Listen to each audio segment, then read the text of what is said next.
All right, so my grandmother kept a little notebook in her kitchen drawer. Spiral-bound, grease-stained, held together with a rubber band. And inside that notebook were decades' worth of kitchen tricks she had quietly collected over her lifetime. Some of them I thought were ridiculous the first time I saw them. Some of them I flat out ignored. And then one day, I actually tried one, and I stood in my kitchen feeling like an absolute fool for not listening sooner. Today we are counting down all 32 of those hacks, starting from the least mind-blowing and working our way up to the ones that will genuinely change how you cook forever. Stay until the end, because the top 5 are the ones that nobody talks about anymore, and they are almost unfairly effective. Let's get into it. Number 32. Keep your brown sugar soft forever. Brown sugar turns into a rock within days of opening, and chipping away at it is genuinely frustrating. Grandma said that the fix is to place a terracotta disc or even a small piece of unglazed clay pot into the container with the sugar.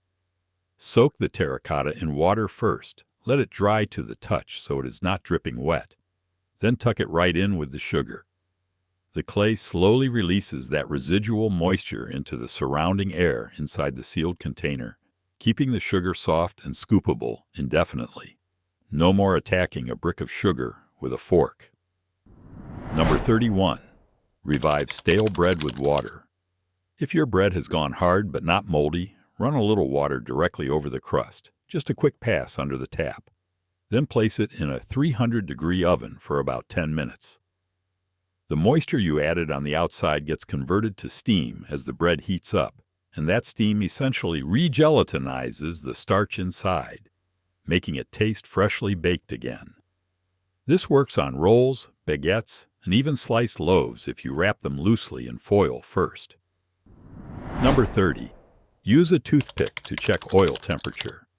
Instead of guessing when your frying oil is hot enough, dip a dry wooden toothpick straight down into the oil. If small steady bubbles form around it, you are right in the sweet spot for frying around 350 degrees. If nothing happens, the oil is still too cold. If it is violently bubbling, back off the heat. The wood releases moisture when heated, and that causes the bubbling reaction, giving you a real-time temperature read with zero equipment. Number 29. Grate frozen butter. When a recipe calls for cold butter cut into pieces, forget the knife struggle. Freeze a stick of butter, then grate it directly into your bowl using a box grater. You end up with tiny shreds of butter that distribute evenly and stay cold, which is exactly what you need for flaky biscuits or pie crust. The larger surface area also means the butter melts more uniformly during baking, creating those perfect pockets of steam that make pastry layers separate. Number 28. Add a spoonful of mayo to grilled cheese. Before you make your next grilled cheese, swap the butter on the outside for a thin layer of mayonnaise. Mayo has a higher smoke point than butter, and the oil in it is already emulsified with egg yolks, which means it spreads more evenly and browns the bread to an incredibly even golden color without burning. It also adds a subtle richness and a hint of tang that makes the whole sandwich taste more complex. Try it once and you will never go back. Number 27. Soak wooden skewers in water. If you are using wooden or bamboo skewers on the grill, soak them in water for at least 30 minutes before threading on your food. The water saturates the wood fibers so that when they hit the heat of the grill, the moisture inside has to evaporate before the wood can reach its ignition point. This prevents the exposed tips from charring and catching fire, keeping your kebabs intact and your food actually on the skewer where it belongs. Number 26. Decrystallize honey with warm water. When honey crystallizes and gets thick and grainy, most people think it has gone bad. It has not. Place the jar, lid off, in a bowl of warm water around 100 to 110 degrees, not boiling. Leave it for 20 to 30 minutes, stirring occasionally. The gentle warmth gives the sugar molecules enough energy to break apart their crystalline bonds and return to solution. Never microwave honey at high power because that destroys the enzymes and delicate flavor compounds that make raw honey valuable. Number 25. Rest your meat for half as long as you cooked it. This is the rule most home cooks ignore, and it is the most important thing standing between them and a truly great steak or roast. When meat cooks, the muscle fibers contract and push all the juice toward the center. Cutting into hot meat immediately sends all that juice running onto the cutting board, and you are left with dry meat. Resting allows the fibers to relax, and the juices redistribute throughout the entire piece. A 10-minute steak needs 5 minutes of rest. A roast that took an hour needs at least 30 minutes. Number 24. Salt your pasta water until it tastes like mild seawater. Most people add a pinch of salt to pasta water and call it a day. You should be adding roughly 1 tablespoon of salt per gallon of water. When pasta cooks, it absorbs the surrounding water into its structure. And if that water is properly seasoned, the salt becomes incorporated throughout the pasta itself, not just sitting on the outside from sauce you add later. You cannot replicate this seasoning depth after cooking. Number 23. Store fresh herbs like flowers. Grandma treat fresh herb bunches like a bouquet. Trim the stems at an angle, place them upright in a glass with an inch of water at the bottom, then drape a loose plastic bag over the top and refrigerate. The water keeps the stems hydrated, and the bag creates a humid microclimate around the leaves. Parsley and cilantro stored this way can last up to 2 weeks instead of the 3 or 4 days you normally get from just tossing them in a bag in the fridge. Number 22. Freeze leftover tomato paste in a silicone ice cube tray. Virtually every recipe that calls for tomato paste only needs 1 or 2 tablespoons, and the rest of the can goes to waste. Spoon the remainder into an ice cube tray, freeze it solid, then pop the cubes out and store them in a Ziploc bag. Each cube is roughly 1 tablespoon. Now you can grab exactly what you need straight from the freezer without opening a new can every single time. Number 21. Pit cherries with a bottle and a chopstick. Put a cherry on the mouth of a bottle, stem side down. Press a chopstick firmly through the center of the cherry where the stem connects. The pit pops cleanly down into the bottle, and the cherry flesh stays almost entirely intact. This method is fast enough to pit a pound of cherries in a few minutes, and it keeps the juice contained in the bottle instead of spraying across your counter. Number 20. Use baking soda to tenderize meat.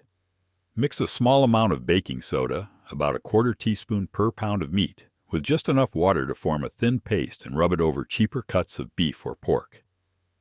Let it sit for 15 to 20 minutes, then rinse it off thoroughly before cooking. Baking soda raises the pH on the surface of the meat, which interferes with the protein's ability to bond tightly during cooking, keeping the fibers looser and more tender even in cuts that would normally turn tough and chewy. Number 19. Make buttermilk in 60 seconds. If a recipe calls for buttermilk and you do not have any, add 1 tablespoon of white vinegar or lemon juice to a measuring cup. Then fill it to the 1 cup line with regular milk. Give it a stir and let it sit for 5 minutes. The acid causes the milk proteins to slightly curdle and thicken, mimicking the consistency and acidity of real buttermilk closely enough that your baked goods will be virtually indistinguishable. Works perfectly in pancakes, cakes, and quick breads. Number 18. Stop a pot from boiling over with a wooden spoon. An old but super effective trick by Grandma. Lay a dry wooden spoon across the top of a pot that is close to boiling over. When the foam or bubbles rise up and contact the wood, the surface tension of the bubbles breaks almost instantly. The wood disrupts the foam structure because it is both hydrophobic and cooler than the steam rising from the pot, and the bubbles simply cannot sustain themselves when they hit it. This has prevented countless stovetop disasters. Number 17. Ripen bananas fast in the oven. If you need ripe bananas for banana bread, but yours are still green or yellow, place them unpeeled on a baking sheet and put them in a 300-degree oven for about 30 to 40 minutes. The heat accelerates the conversion of starches into sugars inside the banana, and the peel will turn black. Once they are cool enough to handle, the flesh inside will be soft, sweet, and ready for baking, essentially equivalent to a naturally overripe banana. Number 16. Keep guacamole green with a thin layer of water. guacamole turns brown because the avocado flesh oxidizes when it contacts air. To prevent this, press plastic wrap directly onto the surface of the guacamole so there is zero air gap, or spoon a thin layer of water or lime juice over the top before sealing. The liquid creates a physical barrier between the avocado and the oxygen in the air. When you are ready to serve, just pour off the liquid and give it a quick stir. Number 15. Dry herbs intensify in flavor when crumbled in your palm. Before adding dried herbs to any dish, pour them into the palm of your hand and rub them firmly between your palms over the pot before adding them in.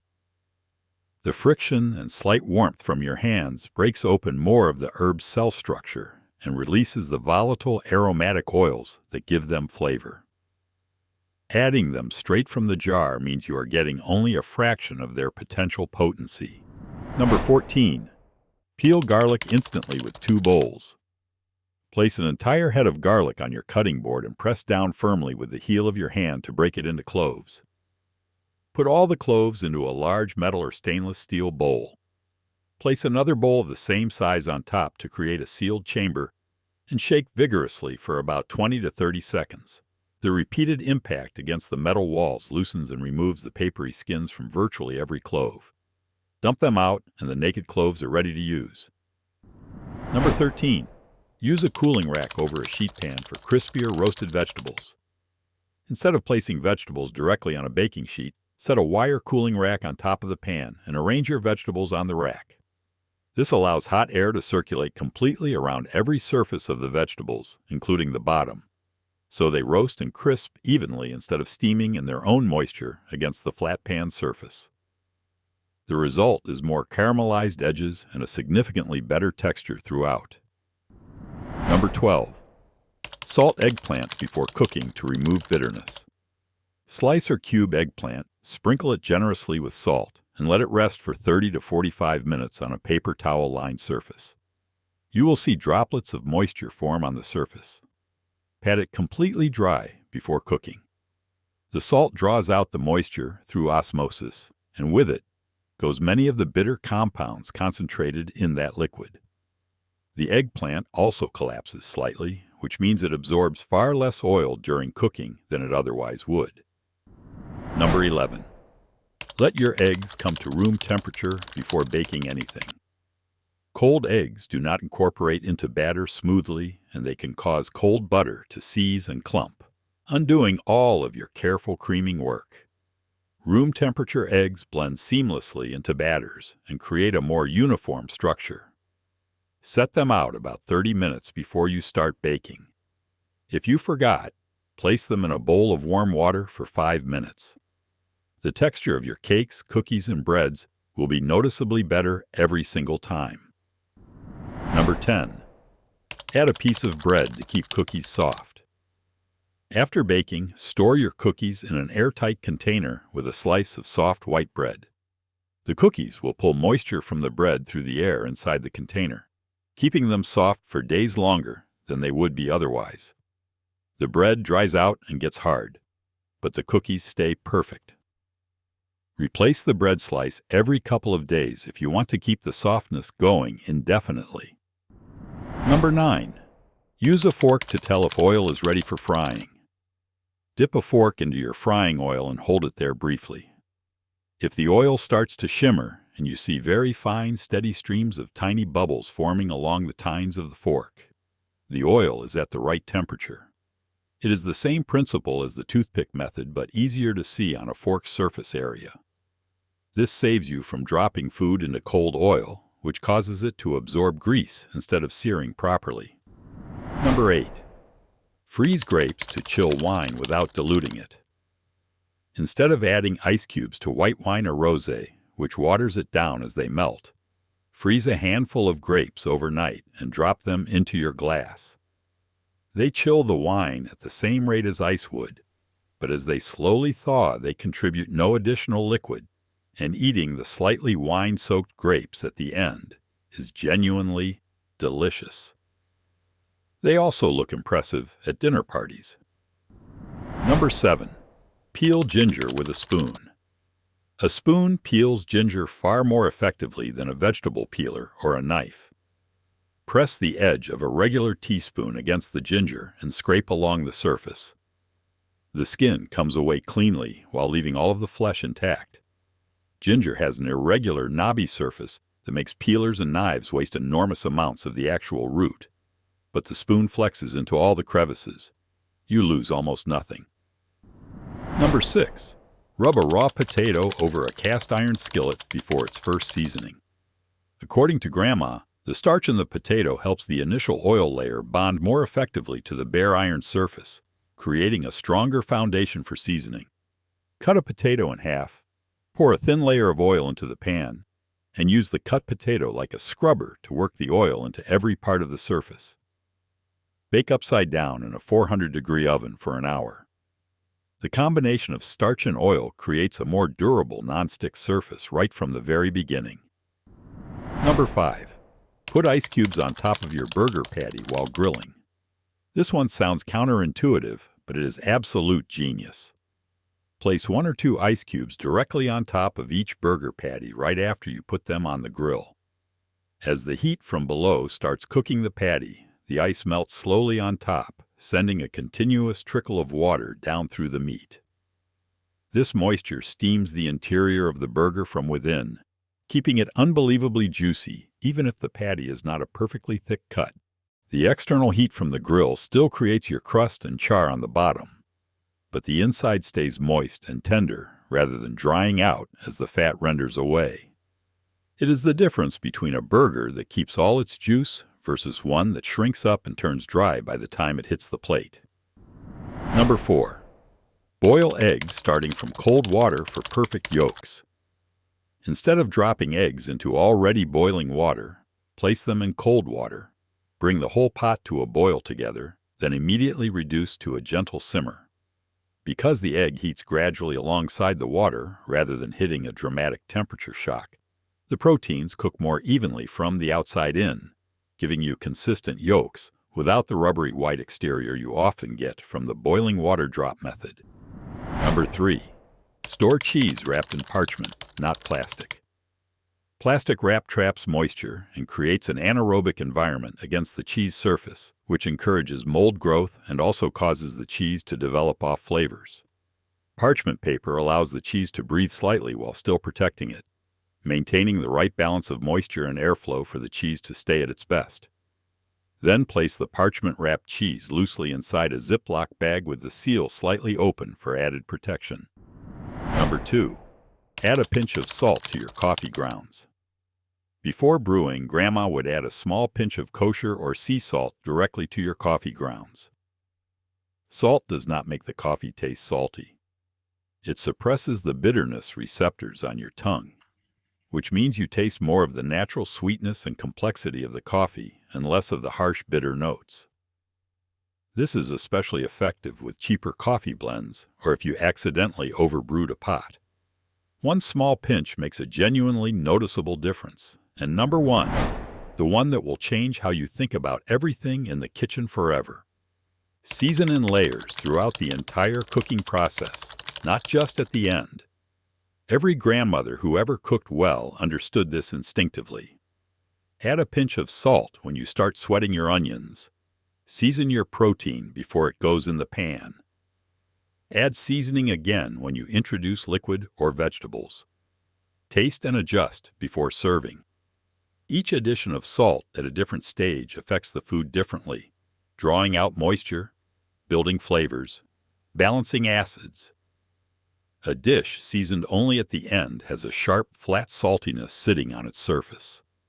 A dish seasoned in layers tastes alive, complex, and deeply satisfying in a way that is genuinely hard to put into words until you experience it. Every single hack on this list is useful, but this principle is the foundation of all good cooking, and once you truly internalize it, your food will never be the same again. Now go try at least 5 of these today and see for yourself.